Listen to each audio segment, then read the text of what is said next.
ब्रेकनंतर आपल्या सगळ्यांचं पुन्हा एकदा स्वागत. एकीकडे संपूर्ण महाराष्ट्र हा शोकाकुल असताना उपमुख्यमंत्री अजित पवार यांच्या निधनानंतर 3 दिवसांचा शासकीय दुखवटा पाळला जात असताना मंत्रालयामध्ये मात्र नियमांना हरताळ फासल्याचा धक्कादायक प्रकार उघडकीस आला. ज्या काळामध्ये सर्व सरकारी कामकाजावर मर्यादा होत्या आणि अल्पसंख्याक दर्जा प्रमाणपत्र वाटपास स्थगिती देण्यात आली होती, त्याच काळात मंत्रालयातील काही अतिउत्साही अधिकाऱ्यांनी तब्बल 75 शैक्षणिक संस्थांना अल्पसंख्याक दर्जाच्या प्रमाणपत्रांचं वाटप उरकून घेतल्याची माहिती मिळते. हा सर्व प्रकार युवक काँग्रेसनं समोर आणलेला असून यामुळे राजकीय वर्तुळात मोठी खळबळ उडाली आहे. ऑगस्ट महिन्यापासून एकही प्रमाणपत्र वाटप करण्यात आलं नव्हतं. मात्र दुखवट्याच्या अवघ्या 4 दिवसात 75 फाईल्सचा सुसाट वेगानं निपटारा करण्यात आल्याचं कळतंय.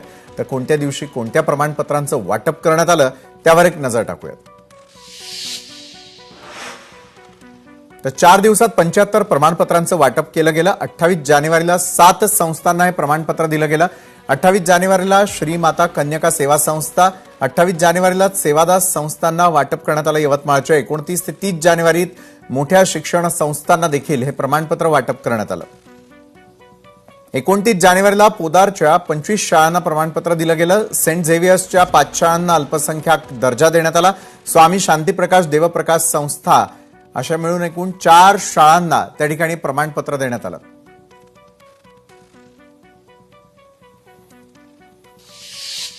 बरं, विशेष स्थगिती असतानाही हे वाटप कुणाच्या आदेशानं झालं आणि यात नेमके कुणाचे हितसंबंध गुंतलेले आहेत असा गंभीर प्रश्न आता उपस्थित केला जातोय. या प्रकरणाचं गांभीर्य लक्षात घेऊन मुख्यमंत्री देवेंद्र फडणवीस यांनी या सर्व प्रमाणपत्रांच्या वाटपाला तुर्तास स्थगिती दिली आहे. मात्र युवक काँग्रेसनं आता या संपूर्ण प्रकरणाची CID चौकशी करण्याची आक्रमक मागणी लावून धरली आहे. 20 संस्थांना साधारण 75 प्रमाणपत्रांना अप्रुव्हल देण्यात आलेलं आणि 28, 29, 30 ह्या काळात 75 शाळांना प्रमाणपत्र देण्यात आलेली. आता एवढी घाई आणि एवढी गडबड कशाला केली? जर स्थगिती होती, त्या विभागाचेच मंत्री यांचं दुःख निधन झालेलं आणि त्यानंतर म्हणजे तुम्ही किती असंवेदनशील आहात, तर हे माध्यमातून आम्हाला सरकारसमोर आणायचं होतं, जनतेसमोर आणायचं होतं आणि आज हे प्रकरण आम्ही आणतोय आणि यांच्यावर कारवाई होणं खूप आवश्यक आहे. जेणेकरून आपण बघितलं असेल कालच, म्हणजे सरकार, राज्यकर्ते हे सरकार चालवत नाही, परंतु जे प्रशासकीय अधिकारी असतील, कर्मचारी असतील, हे कशा पद्धतीने यांनी पूर्ण कंट्रोल घेतलेला विभागातला, पूर्ण मंत्रालयातला. तर मंत्रालयामधील या संशयास्पद कारनाम्याची सध्या संपूर्ण राज्यभरात जोरदार चर्चा रंगली आहे.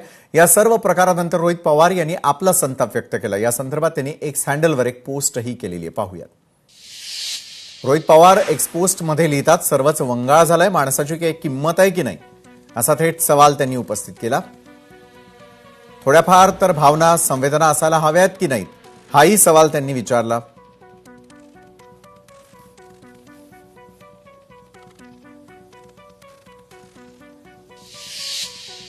आणि याच संदर्भात अधिक चर्चा करण्यासाठी आपल्यासोबत आहेत अल्पसंख्याक आयोगाचे अध्यक्ष प्यारे खान. प्यारे खानजी, आपलं स्वागत. अल्पसंख्याक आयोग या ठिकाणी अनेक कामं करताना दिसतं. दुखवट्याच्या काळामध्ये अल्पसंख्याक प्रमाणपत्र देण्यात आल्याचा मोठा आरोप करण्यात आलेला आहे. दुखवटा तरी दूर झाला असता आणि त्यानंतर हे सगळं झालं असतं तर गोष्ट वेगळी. मात्र आता त्यावरती आक्षेप घेतला जातो. नेमका वाद काय आहे प्यारे खान जी? देखिए, मैं सबसे पहले बताना चाहता हूँ कि पिछले 6 महीने से मैं जितनी भी अल्पसंख्यक की जो शाला है उनकी जांच कर रहा हूँ, तो इसमें इतनी अनियमितता है कि मैं आपको बता नहीं सकता. इन्होंने आर्टिकल 30 का इतना गैर वापर किया है कि इनको किसी भी चीज का डर नहीं. और जब ये जांच की तो हमने अकोला, पातूर, उसके बाद तुम्हारा अचलपुर, नागपुर, ये सारी शालाओं पे हमने FIR करवाई. और जब मैं अजीत दादा जब नागपुर में आए थे, उनसे मैं मुलाकात की थी, तो उनसे बताया था कि भाई ये शिक्षण जो संस्थानें हैं जो अल्पसंख्यक की है, इसमें बहुत भारी भ्रष्टाचार है. तो उन्होंने मुझसे कहा था कि जब तक ये तय नहीं हो जाता, जो महाराष्ट्र के मुख्यमंत्री श्री देवेंद्र फडणवीस जी ये तय नहीं कर लेते कि बच्चों की पढ़ाई बराबर हो रही है या नहीं हो रही, तब तक हम इसको संस्था को प्रमाण पत्र नहीं देंगे. तो ये अचानक एक साथ इतने 75 शाला को कैसा देने में आ गए, वो एक जांच का विषय है. दूसरी बात इसमें के सारे जो जितने भी जो शिक्षण अधिकारी है और संस्था संचालक है, वो उन सबके साथ होने के कारण ये सब जितना भी जो घोटाला है वो बरं प्यारे खान जी, मात्र एक महत्वाचा मुद्दा की स्वतः मुख्यमंत्र्यांना दखल घ्यावी लागली. देवेंद्र फडणवीस यांनी या सर्व प्रमाणपत्रांच्या वाटपाला तुर्तास स्थगिती दिलेली आहे. यामागचं कारण काय आणि हे प्रमाणपत्र वाटपाची इतकी जर घाई लागलेली होती, चौकशी व्हावी का? देखिए, इससे पहले भी जो सीएम साहब श्री देवेंद्र फडणवीस जी, जब मैंने इसके खोला था तो सबसे पहले जो एसआईटी दिखाया, तो जब मैंने सारी स्कूलों की जांच की थी तो मेरे बोलने पे उन्होंने जी एसआईटी की जांच दिखाई। उसके बाद जब उनको पता चला कि ऐसा ऐसा है, मैंने वहाँ पे मैसेज भी भेजा है उनके कुछ लोगों को और कहा कि इसमें ऐसा ऐसा हुआ है तो आपको इसकी जांच करनी चाहिए। तो मैं उनका धन्यवाद करना चाहूंगा कि उन्होंने इमीडिएट इस पर एक्शन लिया और इसको सारे जितने भी जो प्रमाण पत्र दिए गए हाँ हाँ हाँ जो संस्था ने उनको रोक लगे। देखिए, अभी माइनॉरिटी के जो बच्चे हैं जी जी एक्चुअली इतने पोद्दार इंटरनेशनल है या और भी है, इनकी क्या जरूरत पड़ गई थी? क्योंकि इसमें क्या होता है, मैं आपको बताता हूँ, आर्टिकल जो 30 है, इनकी टीचर्स लेने के राइट हो जाते हैं, आरटीआई इनको लागू होता नहीं, इनसे कोई भी पूछने वाला नहीं। मैं चाहता हूँ कि सरकार इसमें बदलाव लेके आए। आज बरं. कोई भी है अल्पसंख्यक की स्कूल का ही दर्जा क्यों चाहता है, तो ये बात समझने वाली है। ये सब भ्रष्टाचार करने वाले, तो इनको कड़ी से कड़ी सजा मिलने की मैंने सरकार से भी रिक्वेस्ट की। अभी सेक्शन 10 का जो मैं नोटिस देने वाला हूँ सबसे कल, जिससे भी संस्था संचालक से, मंत्रालय के लोग से, चाहे शिक्षण अधिकारी, तो इनको सेक्शन 10 का नोटिस देकर इनको बुलाने वाला है कि भाई ऐसी क्या जरूरत पड़ गई थी आपको कि आपको इतनी अल्पसंख्यकों की स्कूलों से चाहिए कर। प्यारे खान जी, मात्र युवक काँग्रेसनं एक मोठी मागणी केलेली आहे. या संपूर्ण प्रकरणाची सीआयडी चौकशी करण्याची आक्रमक मागणी युवक काँग्रेस लावून धरताना दिसतंय. ही सीआयडी चौकशी व्हावी का आणि होणार का? देखिए, सबसे पहले सुबह आप अगर एबीपी न्यूज का बाइट देखेंगे मेरा, तो सीआईडी की जांच मैंने बोला और मेरे बाद उन्होंने बोला। अब ये जो कांग्रेस इसका श्रेय लेने जा रही है, इन्हीं का ही करा धरा है। ये माइनॉरिटी की स्कूल के जो लॉ बनाए, ये कोई आज के बनेंगे नहीं, ये पहले बनाए गए। इन्होंने इतने लूप होल इसमें छोड़े। आज जी. जो माइनॉरिटी की स्कूल है, बच्चे को पढ़ाने की स्कूलें नहीं है, ये फ्रॉड करने की और बिजनेस करने की चीजें बन गई।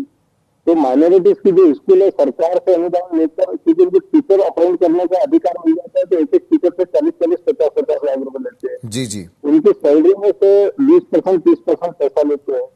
तो आज जो ये अल्पसंख्यकों की जो स्कूलें है, ये सिर्फ एक बिजनेस बन गया। ये नेशन के लिए कोई काम नहीं कर रही है, बच्चे को पढ़ाने के लिए कोई काम है। तो इस पे श्री देवेंद्र फडणवीस जी ने पहले भी कार्रवाई की है, बोगस 650 साल आईडी और इन पर कार्रवाई की गई।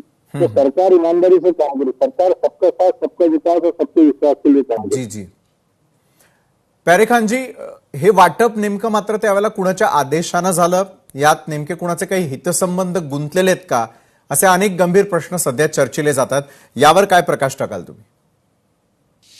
नहीं, देखिए, अभी तो हम इस पर कड़क, अभी किसी का संदेश करने का ऐसा कुछ भी नहीं है, लेकिन हम इस पर कड़क कार्रवाई करने वाले। कल मैं मुंबई जा रहा हूँ और सारे लोगों को सेक्शन 10 का नोटिस देने और सबसे पूछताछ करना।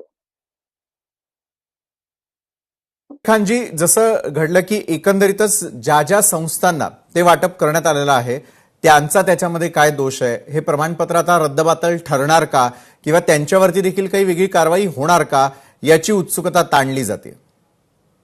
देखिए, ये तो क्या है कि हमने इससे पहले भी 2 स्कूलों के पारतूर के स्कूलों से हमने इसका प्रमाण पत्र रद्द करने के लिए भेजा है, जो मंत्रालय के पास अभी पेंडिंग है। अब इसमें देखना यह है कि क्या ये स्कूलों का सही में मकसद क्या बच्चों को पढ़ाना था या बिजनेस करना था।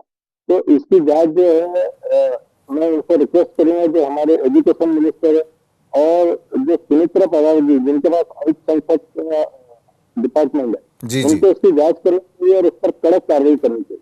और इनको तो क्या ये संगठित अपराध की श्रेणी में आता है, क्योंकि इसमें संस्था संचालक भी होते हैं और एजुकेशन डिपार्टमेंट के लोग भी, तो इनके मौके का भी कार्रवाई होनी चाहिए। जब तक हम इन लोगों पे बड़ी कार्रवाई नहीं करेंगे, तब तक ये बदलाव आने वाला है। क्योंकि अगर आप देखें तो सिर्फ 5% स्कूलें जो माइनॉरिटीज की है, वही अच्छा कर रही है। 95% जो स्कूल है, उनके बच्चे भी नहीं होते। तो कुछ स्कूलें क्या करती है कि मदरसे के बच्चे को अपने यहाँ स्कूल में स्टूडेंट दिखाती है, आश्रम शाला के बच्चे को कोई बाहर के गडचिरोली के, मेघालय के, बिहार के बच्चे को अपने स्टूडेंट दिखा के सरकार से पैसे लेती है। तो ये हजारों करोड़ रुपए का भ्रष्टाचार है। नक्कीच धन्यवाद प्यारेखानजी, तुम्ही आमच्यासोबत जोडल्या गेलात आणि या संदर्भामध्ये सविस्तर अशी चर्चा केली त्यासाठी. तर राष्ट्रवादी